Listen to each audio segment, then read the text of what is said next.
am very much hoping can align with the remarks I'm about to make on avoiding a Cold War between the U.S. And China. We had the G20 in Rome at the end of October. And of course, the UN General Assembly meetings, as always, at the end of September and the beginning of October. It's been a lot of diplomacy over recent weeks. Some positive, some showing the serious limitations of our multilateralism, of the efficacy of our international institutions. We certainly have not yet solved the climate crisis. We haven't even gotten the world on a new trajectory definitively yet. So all of what we're living day by day, not to mention a pandemic that has, of course, hit the whole world and disrupted the whole world, I think and I hope reminds us of our extreme interdependence in the world and our extreme vulnerabilities in the world, whether it is pandemics or climate or other environmental hazards or political instability in so many places, the very tough confrontational talk. I was thinking of whether there was a stronger word between the U.S. and China in recent months. Almost the flippancy in our media of saying, will we have a war with China over Taiwan, for example?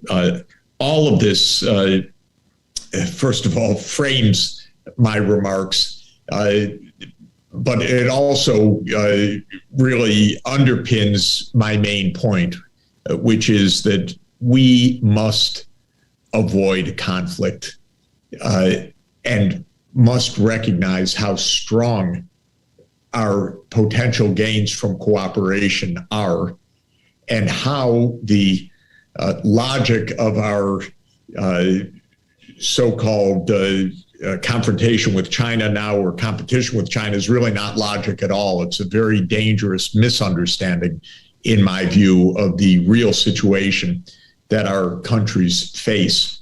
And so that's the main theme that I would like to emphasize this evening. And I want to show you some of the reasons for this, but I'll start with a classroom classic of the prisoner's dilemma, because after all, so much of the nature of the way international relations is understood and interpreted really does fit this canonical notion of the prisoner's dilemma, in my view.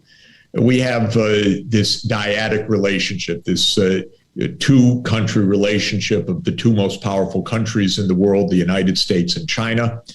And in each country, there is, let's say, a hardline option pushed by hardliners, and there is a de-escalation option. And the prisoner's dilemma explains how the rational decision-making on both sides, if done in an independent, non-negotiated manner between the two sides, can leave us in a quite miserable situation. So the story put in the context of this two-country competition is that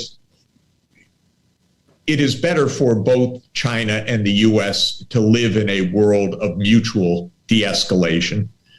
We don't have then the danger of war. We don't have the extraordinary expenses of an arms race. And so as we see in the 2x2 matrix of this game, the upper left-hand corner has a return notionally of, say, 5 for each country. Maybe it's $5 trillion benefit of being in a world of mutual de-escalation. A world of mutual escalation is marked by the lower right-hand corner, and we'll put that as zero return for each country. Of course, the problem comes if one country de-escalates, the other then can make a tactical victory by escalating, perhaps then imposing predominant power vis-a-vis the other country. And so if China were to de-escalate and the U.S. escalate, what's shown in the lower left-hand corner of this 2x2 matrix is that the United States would get a return of 10 rather than 5 of mutual de-escalation, and China would suffer an absolute loss by virtue of its inferior power status of -5.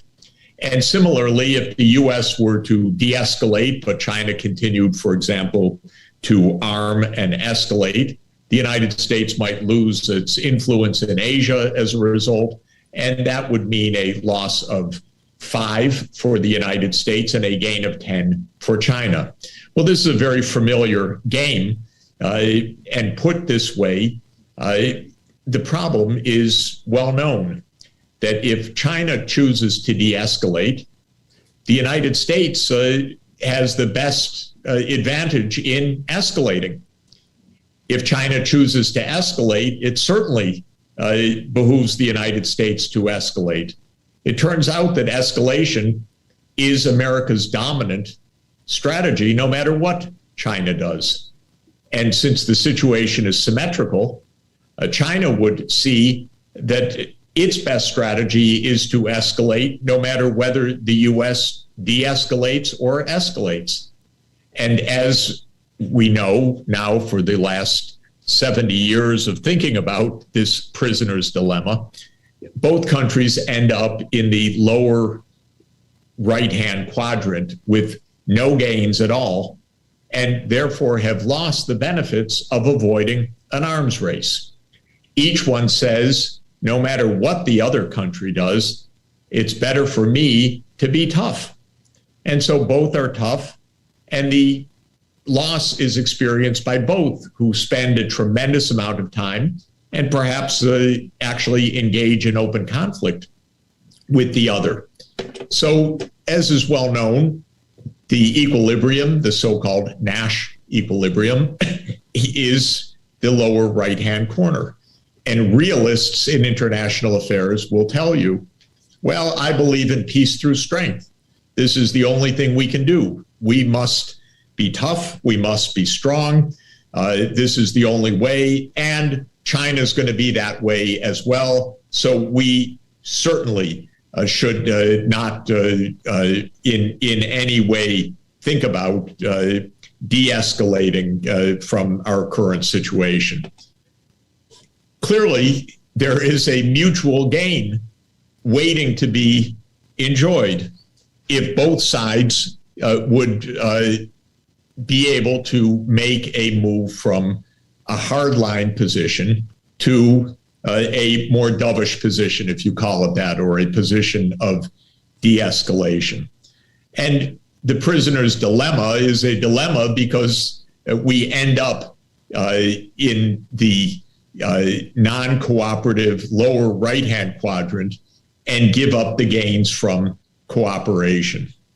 Now, as I think many know, listening this evening, this kind of two-person interaction has been studied in literally thousands and thousands of experiments of all sorts in all parts of the world.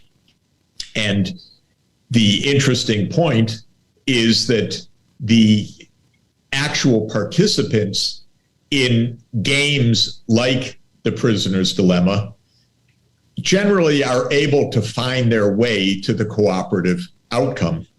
While the theory says that there should be non-cooperation, the puzzle for economists, which after all is a quite strange breed perhaps, is that in practice, there is a tremendous amount of cooperation.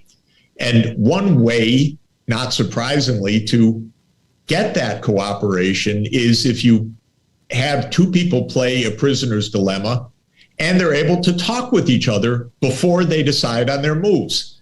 So communication, even what's called cheap talk, because it's not binding communication, enables both players to realize and to mutually commit, and then to honor their commitment to move to de-escalation.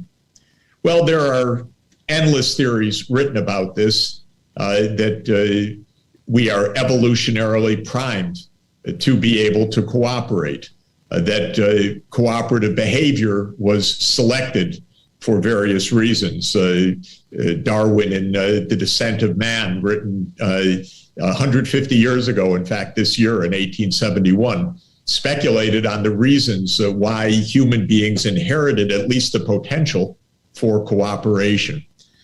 It's interesting for me also that John Nash, who developed this game theoretic framework, was not very communicative. Some people say he was on the Asperger spectrum.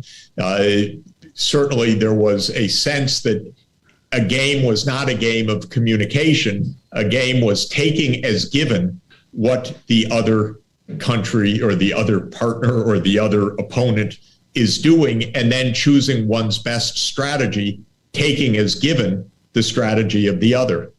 But because human cooperation, and I should say human communication, allows us to mutually understand the advantages of cooperation, and of course, because we are generally in an environment of repeated or so-called iterated plays where we honor our commitments because we want to be able to continue to cooperate in the future, the potential for ongoing cooperation is much greater than the naive prisoner's dilemma framework allows. Now, my view is that our strategists in the United States, and no doubt strategists in China, are too much wedded to the non-communication prisoner's dilemma framework. They take as given, or they assume the worst of the counterparts, and then make decisions or choose strategies based on perhaps the worst assumptions of what the other side is going to do. I think that this is an extraordinarily dangerous and misguided approach to foreign policy, because it's actually possible to talk with the counterpart, not just talk endlessly, relentlessly, daily with the counterpart. And so the fact that I'm speaking just an hour before President Biden, President Xi actually get online for a conversation is probably a good moment for my remarks. But it really wouldn't hurt the leaders of the two most powerful countries of the world to chat a little bit more than once a year, perhaps. It's not so hard to Zoom these days. And I think that this kind of open communication would certainly clarify tremendously many of the perceived challenges that each country faces. I think in general, in my experience, speaking with senior policymakers and watching their behavior, American policymakers do not assume that there could be cooperative outcomes. They rather assume, wrongly in my view, that Chinese actions are both fixed and hostile. It was interesting that in the lead up to COP26, just a few weeks ago, there was obviously a big debate in the White House between John Kerry, our climate envoy, who is a dove in these matters and obviously believes in the potential for cooperation, and the more hardliners in the State Department and in the National Security Council. And I thought that one quote of one of the senior officials who went unnamed in the story was especially pertinent. This was denying the potential gains from cooperation by saying they, that is the Chinese, are going to make their decisions based on their national interest. This is a perfectly nonsensical statement, by the way, because as the prisoner's dilemma model shows, the national interest actually depends on the ability to cooperate with the other. And it should not be taken as given what the national interest is. It depends on the relations between the two countries. But if you say they're going to do what they're going to do no matter what we do, you end up in the lower right-hand quadrant of this game with escalation on both sides. So this is more or less how our national security doctrines have evolved in recent years. Each of our official documents, certainly during the Trump period, but continuing into the Biden administration, take the view that China and Russia are out to shape a world, as it says in 2017, antithetical to U.S. values and interests. That China seeks to displace the United States in the Indo-Pacific region, and so forth. But the idea of the American policy, at least as it's stated in print, is this extraordinary idea that China and Russia are out to shape a world not just perhaps different from U.S. values and interests, but antithetical to U.S. values and interests. And this, I think, is the mindset of our security establishment. Similarly, in 2018, it is increasingly clear that China and Russia want to shape a world consistent with their authoritarian model, gaining veto authority over other nations' economic, diplomatic, and security decisions. Well, why is this point of view so prevalent these days in Washington? Clearly, I should say not clearly, in my opinion, it all relates to a kind of neurotic view of China because of China's economic recovery during the past 40 years. There has been a significant rebalancing of the world economy. China is not the impoverished country that it was in 1980. It has become a large, modern, innovative, dynamic economy. And this, I think, is the real source of American policymakers' concerns, not China's ambitions, but simply China's size and success, which is a quite different matter after all. So this is a graph showing the last 200 years estimates, of course, of the share of different regions in the total world economy. The world economy means the sum of the national gross domestic products to create a notion of a world product, and then looking at the share of each part of the world in that. Well, back in 1820, the line at the top that you see, if you can see this clearly, a blue line, was at 0.6 or 60% of the world economy. That is the share of Asia in the world economy back in 1820.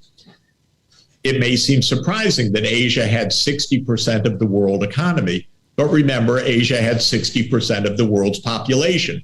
Everybody was poor, and so the world economy shares by region were roughly the shares of population of each region. But if you can see, follow that line throughout the course of the next 2 centuries, Asia's share of the world economy diminishes sharply to reach the lowest point in 1950. What does this reflect? This reflects, of course, the British Empire's colonization of India and the Western increase in control over China, followed by the disarray of China in the first half of the 20th century, warlordism, civil war, and Japan's invasion of China. China had a terrible 130 years from 1820 to 1950. And China fell precipitously into profound poverty from having been a sophisticated society, albeit an agrarian society. China went into disarray, massive domestic violence and deaths, repeated invasions from the outside world, and therefore, essentially, the loss opportunity of industrialization before 1950. If you trace that blue line from 1950 to today, you see, like a giant U, Asia's share turns upward. And in fact, China, of course, since 1980 in particular, achieved more than a 30-time increase of GDP because it doubled essentially every 7 or 8 years in total economic size. Now, the black line at the top of the middle of the diagram, which starts at about 30% and then peaks at about 70%, is what I call the North Atlantic region. It's the US, Canada, and Europe. And we became a North Atlantic world in the 19th century with the rise of the European empires. And then in the 20th century with the American surge to become the largest economy by far in the world, especially after Europe's two devastating wars. The world economy became a North Atlantic economy. The industrial age was a North Atlantic age. And it meant that not only were the North Atlantic economies the industrial economies, but the European imperialism and US imperialism dominated the world, at least until the end of World War II. After World War II, Europe, of course, lost its empires over a period of 30 or 40 years. And the newly independent countries, and notably the People's Republic of China, and also India, and other countries of Asia, the notable rapid growth, recovery of Japan, the growth of Korea, Taiwan, Singapore, Hong Kong, and so forth, meant that the North Atlantic share of the world economy consequently diminished as Asia recovered a normal place in the world economy. Not a superlative place, not overtaking the per capita income of the North Atlantic, but beginning to narrow a large gap in per capita income that had opened up during the 130 years from 1820 to 1950. Well, roughly around 2020, you could say that the total Western world, if you add in the European Union, the United States, Canada, Australia, New Zealand, was overtaken by East Asia alone, China, Japan, Korea, and ASEAN countries. This is rather extraordinary that the East Asian world now is a larger economy than not only the North Atlantic world, but the North Atlantic plus Oceania. And if we look at China and the US alone, using purchasing power parity defined national economies, that is defining the US and Chinese economy at world prices, China overtook the United States in absolute size roughly around 2014. And now is a considerably larger economy in absolute scale. It's important to remember, please, that China is 4 times more populous than the United States, 1.4 billion people compared to 330 million in the United States. So even though China is in absolute scale a larger economy, China continues to be only about 1/3 of the per capita income level of the United States measured at international prices, and measured at market prices even less than that, roughly about 1/5 of the US GDP. So China is still a developing country, considerably poorer per capita than the United States and Europe. But being a country of 1.4 billion people, it is a very large economy, indeed the single largest economy in the world, measured at international prices, and number 2, measured at market prices and market exchange rates. I should add that China has become a very innovative economy as well. Starting roughly at the beginning of the 21st century, China began to invest heavily in science and technology, graduating hundreds of thousands of PhDs each year. And the results are very exciting. And I put that in a positive note. China has become a highly innovative economy with many cutting-edge technologies. This scares the wits out of the United States, but I rather think this is a benefit for the world, because China's innovations will play a significant role, or should and can play a significant role, in human well-being. I've worked for many years in Africa and have watched China's anti-malarial medicine, artemisinin, save the lives of vast numbers in Africa, millions and millions of lives. That's an example of, in that case, a Nobel Prize winning innovation from China with huge global benefits. Another huge benefit is that China developed very low cost production systems for photovoltaics, for wind turbines, for large distance power transmission, and for 5G. So many countries are the beneficiaries of these technological advances. Of course, unfortunately, in Washington, it's not seen that way. It's seen as absolutely terrifying that what is supposed to be the American-led world, the American century, American dominance, and American primacy is threatened by this interloper. And it's viewed as illegitimate, but most importantly, as dangerous. I should say right at the beginning, I'm not very concerned about China replacing the US as a hegemonic or dominant power of the world. I don't think there will be one. And one reason for that is what I'm showing you here. These are the proportions of different regions in global population, not in global income. And the line that is upward sloping is Africa's rapid population growth.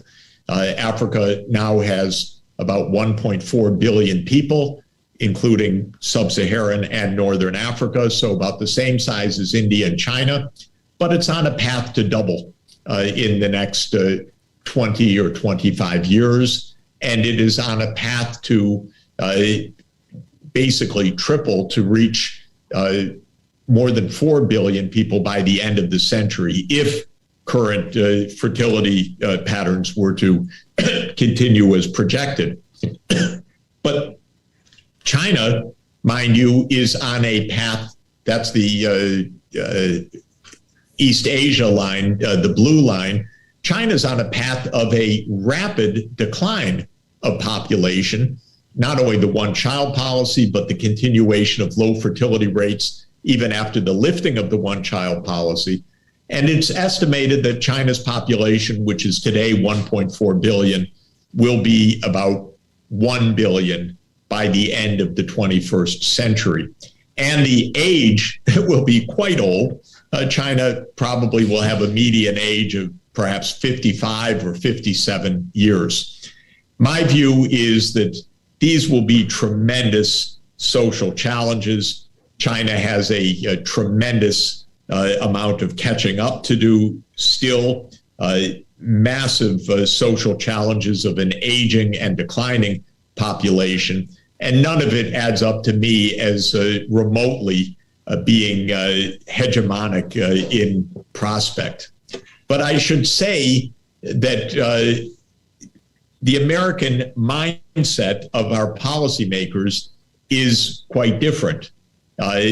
And one notable study, which frankly terrified me when I first read it 6 years ago by a former colleague of mine at the Kennedy School at Harvard, Robert Blackwell, said that China's growth is a danger because America seeks preeminent power over its rivals, that we demand systemic primacy. In other words, the world really is a zero-sum game.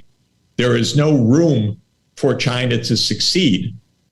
And it seems to me that the lesson is if China is to be smaller than the United States, it has to be much poorer than the U.S. because it's a bigger population.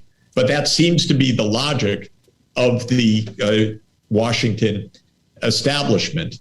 And Blackwell reached the conclusion that Washington needs a new grand strategy towards China that centers on balancing the rise of Chinese power rather than continuing to assist in its ascendancy.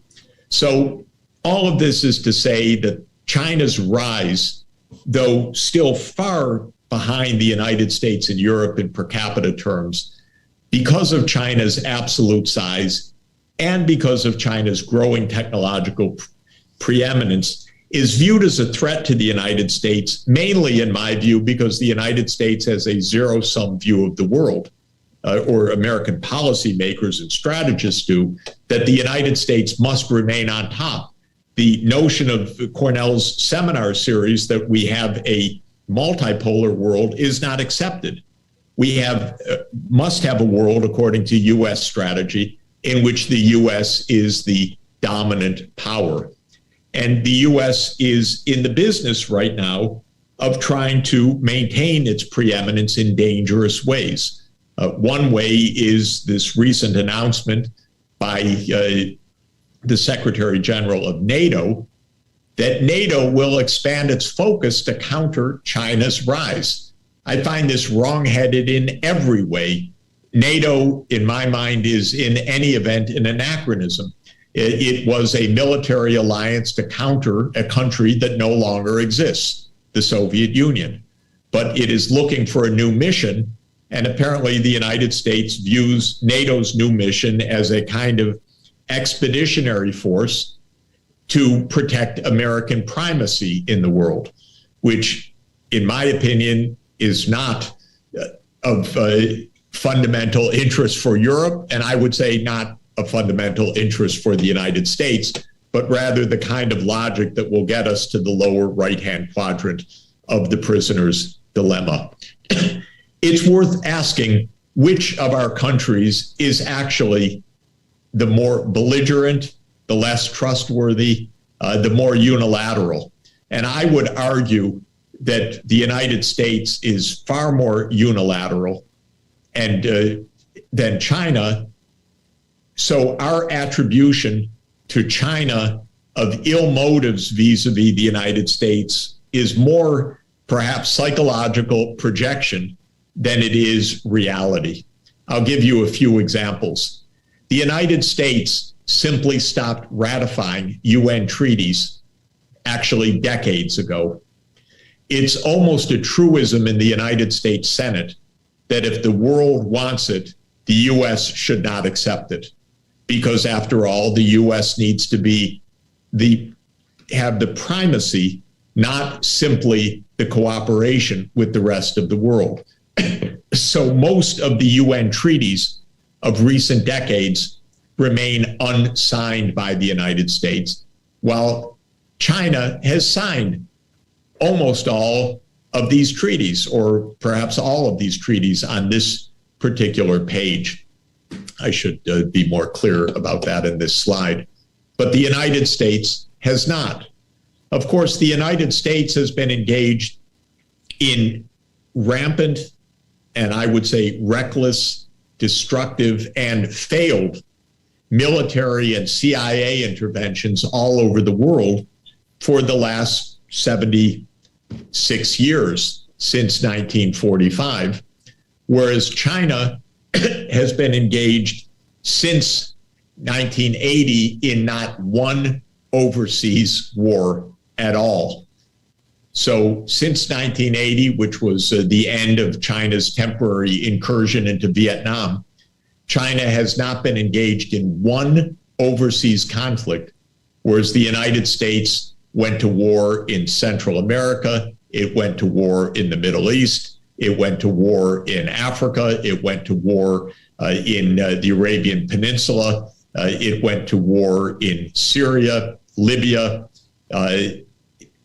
countless wars, trillions of dollars spent, 800 overseas military bases, and we're the ones that say that China is the hostile power. So simply stepping back and asking, is it really true that China is implacably opposed to cooperation with the United States? I see no evidence whatsoever of that. If one looks at it from the Chinese perspective and asks, is it possible to cooperate with the United States? One would be given some pause, to be sure, given the extreme unilateralism of U.S. foreign policy over the last 40 years, rejecting UN treaties, walking out of UN organizations, and engaging in military and covert conflicts, not so covert, but ostensibly covert operations, contrary to the UN Charter. And of course, the US military presence is throughout the world, whereas China has one overseas small military base, a naval station in Djibouti, in the Horn of Africa, whereas the US dots the world. So we make all sorts of claims about China's aggression in the South China Sea, but China has a different view, which is that the United States surrounds China in the South China Sea, and China's actions, in my view, are mostly defensive actions to protect its sea lanes, which are essential for China's lifeline, in fact, against the potential strangulation by a hostile United States. And the U.S. also is the country that engages in nonstop unilateral sanctions against other countries, again, in violation of the UN Charter. And so my point of all of this is not simply railing against the U.S., but to express my extreme displeasure and doubt at claims made in the United States that China is somehow implacably opposed to U.S. interests and unwilling to cooperate. I personally see no evidence about it at all. Let me conclude by talking about four different alternative visions of our current global scene. When I was a graduate student a long time ago, in the 1970s, we were reading this wonderful book by the economic historian Charles Kindleberger, who wrote a history of the Great Depression, where he argued that the Great Depression was as deep as it was because there was no hegemonic power in the 1930s to overcome the Great Depression. Britain was no longer the global hegemon because of World War I. The United States was not yet ready to accept global responsibility as it would after World War II. So Kindleberger bemoaned the fact that there was no dominant global power. and therefore crises would deepen. This is certainly one interpretation of our current world scene. China is not the hegemon, but the United States no longer is the hegemonic power in Kindleberger's terms. And perhaps the world is adrift in part because there is no dominant force in the world. One view. A second view, of course, famous with Henry Kissinger, is that we do live in a multipolar world and we should find stability in the balance of power.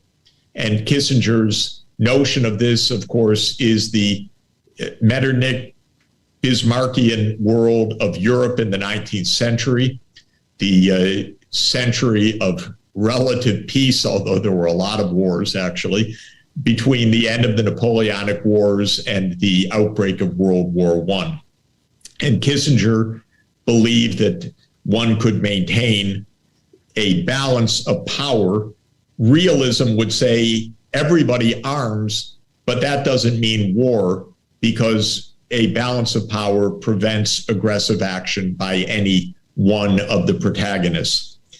I'm very skeptical of this theory because I don't believe that balance, that we live in a static world, and with change as rapid as it is, and with chance of miscalculation as large as it is, I don't believe in balance of power as the source of non-conflict. I'm more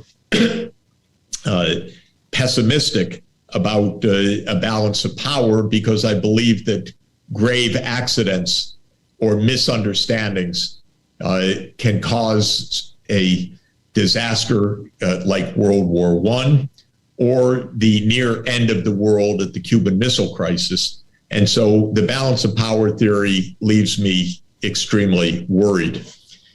A third interpretation of our current scene is by Graham Allison, of course, at the Kennedy School of Government, who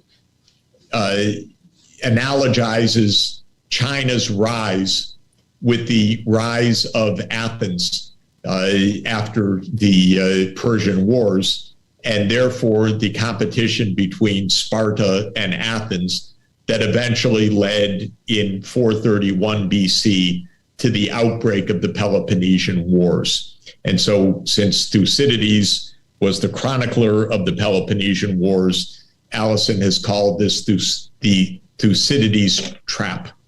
Are we destined for war, he asks, because the rising power of China will provoke a conflict with the United States? Well, this is also a possibility, but I would argue certainly not a destiny. So my modest contribution to this list is to suggest that what we need is global cooperation theory. We have to understand in our highly interdependent world with common vulnerabilities, massive common vulnerabilities, not only to arms races and nuclear conflict, but to climate change, destruction of biodiversity, pandemics, and the like, and global financial crises and the like, that we should be aiming for global cooperation to move us from the lower right-hand quadrant to the upper left-hand quadrant of cooperation. A lot of my work tries to emphasize and, in a way, quantify, or even qualify, I should say, the nature of this cooperation, which I think is pervasive. But one essential overriding reason for the need for this cooperation is what President John F. Kennedy said in his inaugural address, when he said, "The world is very different now, for man holds in his mortal hands the power to abolish all forms of human poverty and all forms of human life," referring to the risk of thermonuclear war. We can't have a Bismarckian balance of power, which ended up failing because of accidents of history. We can't afford accidents. We can't have a Thucydides trap war between the US and China. It's unthinkable, or if you're going to do any thinking, do it ahead of time because no one will be left after the war. In the nuclear age, period, we need a new kind of foreign policy. But more than that, in a world of all of the common threats that we face, this is even more the case. President Kennedy couldn't know that we could destroy all forms of human life also through environmental devastation. And so the need to focus on the cooperative side is paramount in our time. I like to emphasize, and I'll close quickly with this, that we need a global doctrine of subsidiarity. This is the idea that we face collective challenges at all scales, in our families, in our neighborhoods, in our cities, in our states, in our nations, in our regions, and globally. And subsidiarity says solve the collective action problems at the lowest level possible. Schools can be run locally, but climate change needs to be solved globally. And other global crises need to be solved at the global scale. And once we recognize the crucial role of cooperation, then I think we can break free of various naive ideas, either a naive nationalism or even a naive globalism. We need to solve problems at different levels by virtue of the nature of the problems that we are confronting. In terms of critical areas for global cooperation, ending poverty, protecting the environment from human assault, resisting spiraling inequality, managing large-scale demographic change such as mass urbanization and aging, and of course, maintaining peace are all paramount areas for global cooperation.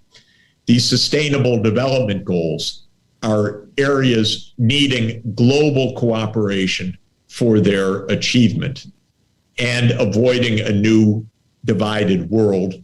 So I'll just end by saying I believe that our paramount foreign policy challenge is strengthening multilateralism, making the UN system more effective than it is, and that requires many measures and many steps, but it especially requires the cooperation of the leading powers and the recognition of global shared values. And I will stop there and turn it back over to you, Victor.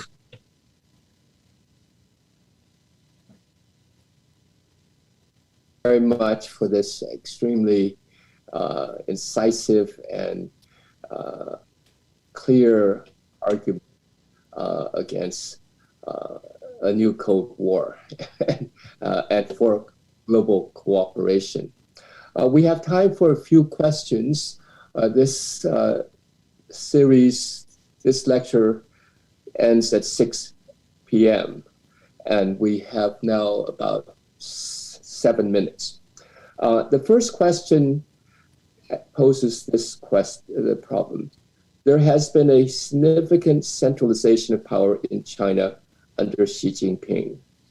At the same time, we are seeing polarization in the United States and a lack of unity among Western nations. How do these trends affect foreign policy calculations on both sides? That's a really superb question. I think that these trends are, first of all, not inevitable, and in part are, let's say, endogenous to global dynamics. Part of the more centralization of power in China is the determination not to let the United States or the West or NATO undermine Chinese unity, which I think is probably the paramount interest of Chinese statecraft. So when the United States puts the emphasis in our bilateral relations of China on issues like Hong Kong, or Taiwan or Xinjiang. The response in China is an extraordinarily defensive response, saying those are attempts by the West to divide us. And in Taiwan, this really has become very dangerous, almost a flashpoint in the last year or two, even leading President Biden to, I don't know whether it was improvise, state accurately, but he invented a new doctrine a couple of weeks ago saying that the United States would defend Taiwan against Chinese aggression, which the United States had never said before. This is a complicated topic, but just to say that the nature of Chinese domestic politics is affected by the geopolitical environment. The divisions in the United States are a different matter. They're not caused by the outside world in the same way, though they may lead us to take foreign policy actions in response to domestic politics. The divisions in the United States are, well, it's a long, complicated subject, but I believe that it relates to mainly the underlying changes of the U.S. economy to a more education-based and skill-based and service-based economy over the last 50 years that is leading to a tremendous widening of income inequality in the United States, and that has not been addressed through proper public policies. So we are coming apart at the seams, I believe, geographically, culturally, but perhaps most importantly, across an educational gradient in the US. And it's quite dangerous for us, not so much of what China might do to take advantage. I'm not worried about that, but just our own internal divisions are so serious now that we are not functioning properly as a country internally, irrespective of the international scene. And it is not an accident that the U.S. Has suffered now more than 760,000 deaths from COVID. These were overwhelmingly unnecessary deaths, but to my mind, a sign of the disarray of U.S. society, not caused at all by the international scene, other than a virus that passes international boundaries, but caused by our own internal divisions, which are consequently extremely serious in their implication for us. Thank you. We have time, I think, for one more question. And that question is, the demonization of China creates a lose-lose policy. How can we prevent policymakers from pursuing this strategy? I think the demonization is the right word for what we read in even our mainstream media, much less much less reputable outlets as well. It has become a commonplace in the U.S. media that China is an enemy, just as it is commonplace in our diplomatic documents that China is trying to design a world that is antithetical to U.S. interests.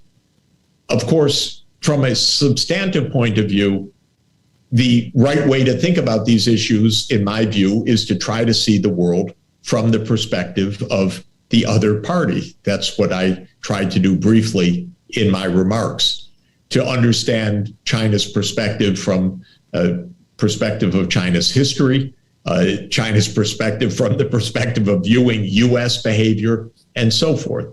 In which case, in my view, China is far less of a threat and far more of an opportunity for cooperation. And therefore, demonization is dangerous and wrong-headed. So how do we change this in the U.S.? I think universities have a big role to play.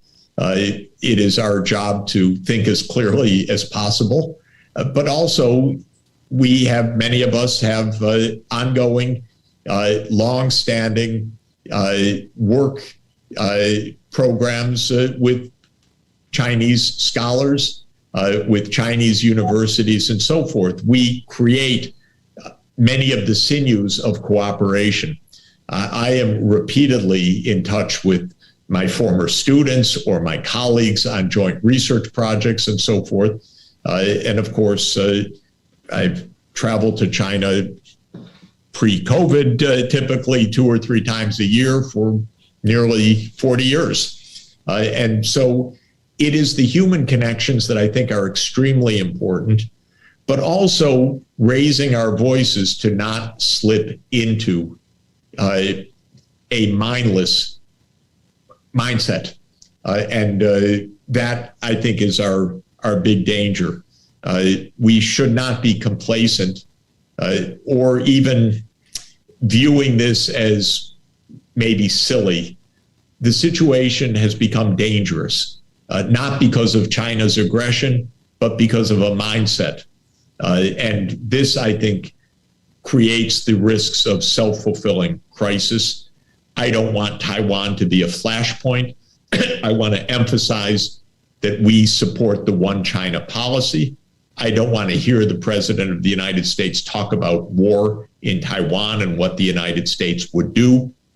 All of this strikes me as completely wrong-headed and provocative, and especially understanding China's interest not to be dismembered as it was in the 19th and 20th centuries, and to understand China's historical perspective on these issues, I think can take us quite far towards a far more productive relationship.